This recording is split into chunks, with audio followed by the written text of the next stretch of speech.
Balakand, chapter number 1. We have completed the summary of Balakand and Ayodhya Kand. We have started Aranya Kand in the previous section, and we have seen how Lord Rama kills Virat Rakshas and he meets Sharbanga, Sutikshna, Agastya, and he promises the various sages that he is going to protect them from the onslaughts of the Rakshasas. And we are going to continue with Aranyakand. Verse 46. Tena tatra eva vasata janasthana nivasini virupita Surpanakha rakshasi kamarupini. And it so came to pass that a Rakshasi, Surpanakha by name, came upon Rama in his lovely abode and went away mutilated and disgraced. Janasthana was her home, and she could, by her powers of illusion, take any form she chose.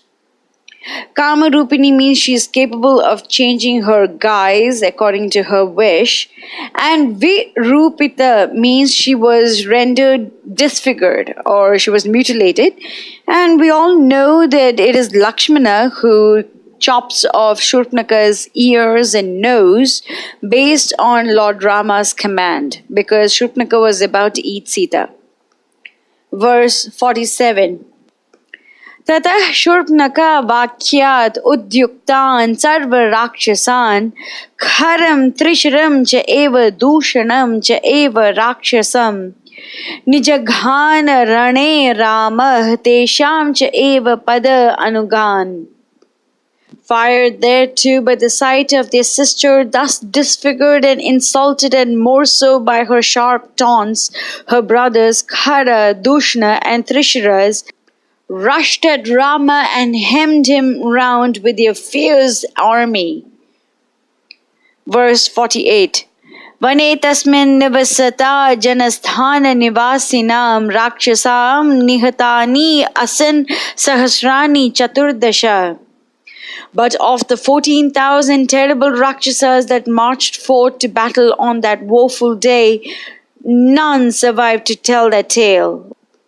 One and all they lay low on the battlefield, dispatched by the fiery arrows of the solitary warrior Rama. Verse 49. Tato jnati vadham shrutva Ravana krodha murchita Sahayam varayamasa maricham nama rakshasam.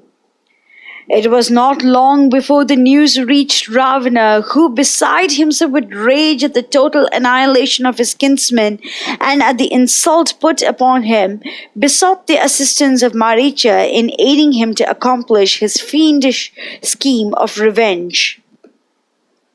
There is one Rakshasa that escapes Janasthana, and his name is Akampan. And Akampan goes to Ravana and describes the annihilation of the Rakshasa outpost in Janasthan. And then Surpanakha comes over and she once again describes the same thing. And that is how Ravana got to know that Khara, Dushana, Trisiras, and the entire 14,000 Rakshasas were annihilated in Janasthana by a single person by the name Rama. Maricha dissuades Ravana twice, but then Ravana, bent upon his own destruction, does not listen, and he threatens Maricha to help him out. Verse 51. Anadritya tu tat vakyam Ravana kala chodita jagama saha maricha tasya ashrama padam tada. Long and earnestly did Maricha seek to dissuade Ravana from his fell purpose. Knowest thou not thou art but a grain of dust before the Great One? Draw not, my lord, upon thy head the wrath of such as he. But Ravana spurned aside the well-meant advice of his friend and forced Maricha, on pain of death, to accompany him to the hermitage of the royal exiles. Verse 52. Tena maya vina duram apavahya nripa atmajau jahara bharyam ramasya gridram hatva jatayusham. There, Ravana used his friend to decoy the brothers far, far off from their cottage, and in their absence made away with the spouse of Rama and conveyed her to his island home in Lanka, wounding unto death Jatayu, the vulture king, who defended her with the last drop of his blood. Verse 53. Gridram cha nihitam drishtva khritam shrutva cha maithilim raghava shoka santapto vilalapa akula indriya. The brothers came back soon enough and found that their house was left unto them desolate, for Sita was not there. After a while they came upon Jatayu, who would not yield up his life before he had acquainted Rama with the cruel outrage done to him. Then mighty grief overcame Rama, and like unto one who had taken leave of his senses, he filled the woods around with heart-rending cries and piteous lamentations. So Narada uses the term Shoka Santapto Vilalapa Akula Indriya. So he uses these terms to prove to us that Lord Rama was extremely sad when Sita was kidnapped, and when Jatayu was about to die because he tried to save Sita from being kidnapped by Ravana. This one verse should prove the fact that Rama is not nonchalant. He is very caring and he is very loving and he loves his devotees. Verses 54 and 55. Tatah tena eva shokena gridram dagdva jatayusham margamano vane sitam rakshasam sandadarshaha kabandam nama rupena vikritam ghora darshanam. But mastering himself with a supreme effort, he consigned to the flames the mortal remains of the valiant Jatayu, faithful unto death, and plunged into the deep woods in search of Sita. By and by they fell in with a fierce Rakshasa, Kabandha by name, hideously deformed and frightful to behold. Verse 56. Tam nihatya mahabahu dadaha svargata chasa sachasya kathayamasa shabarim dharmacharinim shramanam dharma nipunam abhigaccha iti raghava. Rama slew Kabandha and threw his vast bulk into the fire, and the demon, purified of his sins by the touch of the Holy One, resumed his place among the Gandharvas. But ere his departure, he informed Rama of the woman ascetic that lived not far off, Shabari by name, well versed in the mysteries of Dharma and a worthy exponent thereof. Go unto her, my lord, prayed Kabandha, and vanished. Verse 57.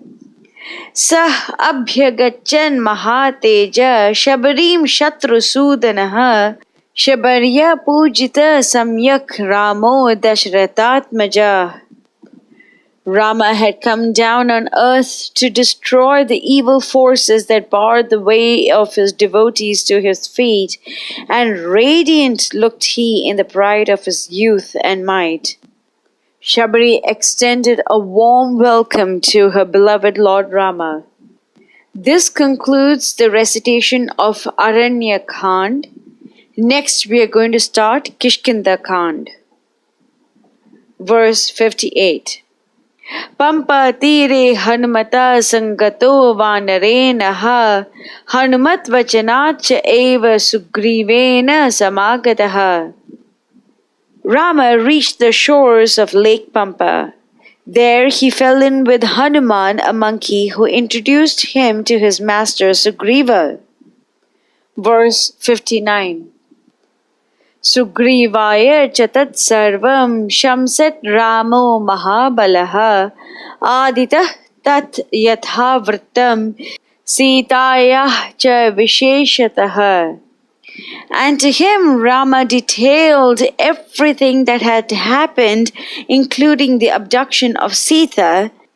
Verse 60. Sugriva chapi tat sarvam shrutva ramasya vanaraha chakara sakhyam ramena prita cha eva agni sakshikam. Sugriva's heart was glad in that heaven sent him a companion in misery whose valor and prowess seemed irresistible. The two swore eternal friendship and faithful, while the god of fire bore witness to it. So Agni is always a witness because Agni carries that message directly to the Supreme Lord. And of course, Rama is the Supreme Lord, but the use of Agni is very significant because Agni carries the message to the Supreme Lord. Therefore, whenever we use Agni as the witness, we need to understand that we are promising the vow directly in front of the Supreme Lord. This is why Agni is used in marriages, because the husband and wife promise to be husband and wife in front of the Lord. Incidentally, Uttarakhand reveals that Ravana and Vali too had sworn friendship in front of Agni. It's a very interesting dynamic. And obviously, we will go through those stories in Uttarakhand in greater detail. Verse 61. Tatho vanara rajena vaira anukathanam prati Ramaya avidetam sarvam pranayat dukhitena cha. How did this come about? Asked Rama of his newly made friend. The blood feud between you and your brother? And Sugriva acquainted him with the sad story. Verse 62.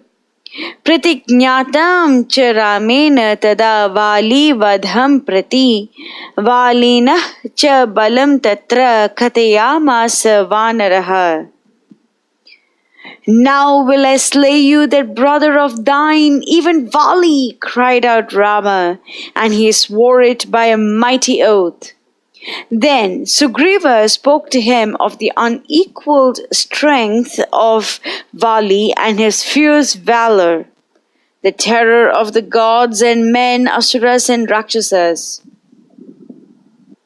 Verses 63 and 64. Sugriva shankita cha asit nityam viryena raghave raghava pratyayartham tu dundhvi kayam uttamam darshayamasa Sugriva mahaparvata samnibham. Sugriva was doubtful of the prowess of Lord Rama. He cast his eyes upon a huge skeleton that lay nearby and said, "This was once Dundhubi, the Asura, and Bali kicked it here from Kishkindha, where he slew the braggart." Verse 65. Utsmayitva mahabahu prekshyacha asti mahabalaha pada angushtena chikshepa sampurnam dasha yojanam. A curious smile played over the features of Rama, a smile of pity at Sugriva's distrust of his might and at the trivial task set upon him to test it. Rama gave the skeleton a light kick with his toe that sent it flying 20 yojanas away. So sage Narada adds the word Utsmayitva. Utsmayitva means it's a very curious smile. So Rama is amused at the fact that Sugriva asks him to show his power. This is something that we ordinarily do. We don't trust the Lord, therefore we continuously ask Him to prove Himself to us. The Lord may or may not think that we are worthy of witnessing His feats. And Sugriva decided to ask Rama to prove his mettle. "O Rama, are you strong enough to kill one living entity named Vali. And therefore, Rama decides to humor him. This may or may not happen to us. But Rama decided to shower his blessings on Sugriva, and he said, "Okay, I will." And Sugriva shows Rama the skeleton of Dundhbi, the ox demon. And Rama flicks his right toe, and that skeleton flies for 10 yojanas or 80 miles. Even then, Sugriva was not satisfied that Rama is capable of killing Vali, and then he puts him into another test with the 7 salt trees. Verse 66. Bibhed cha punah salan sapta ekena maha ishuna girim rasatalam chaiva janayan pratyayam tatha. Then, to make the assurance doubly sure, Rama loosened a shaft from his bow that cleft 7 towering solid trees, pierced through a mighty mountain beyond, and stayed not its course until it ran through the 7 regions below the earth and came back to its master. So Rasatala is 7 regions below the earth, and that's what is mentioned here. It goes through a mountain, it goes through Rasatala, and then returns to Rama's quiver. This is the power of Rama's one arrow. And incidentally, Vali was able to pierce every solid tree with 1 arrow each. So there were 7 salt trees, and so he used 7 arrows to pierce the 7 salt trees, and Rama used 1 arrow to pierce the 7 salt trees, a mountain, Rasatala, and then the arrow returns to his quiver. This is the might of Rama's single arrow. And we will see Sugriva's reaction in the next section.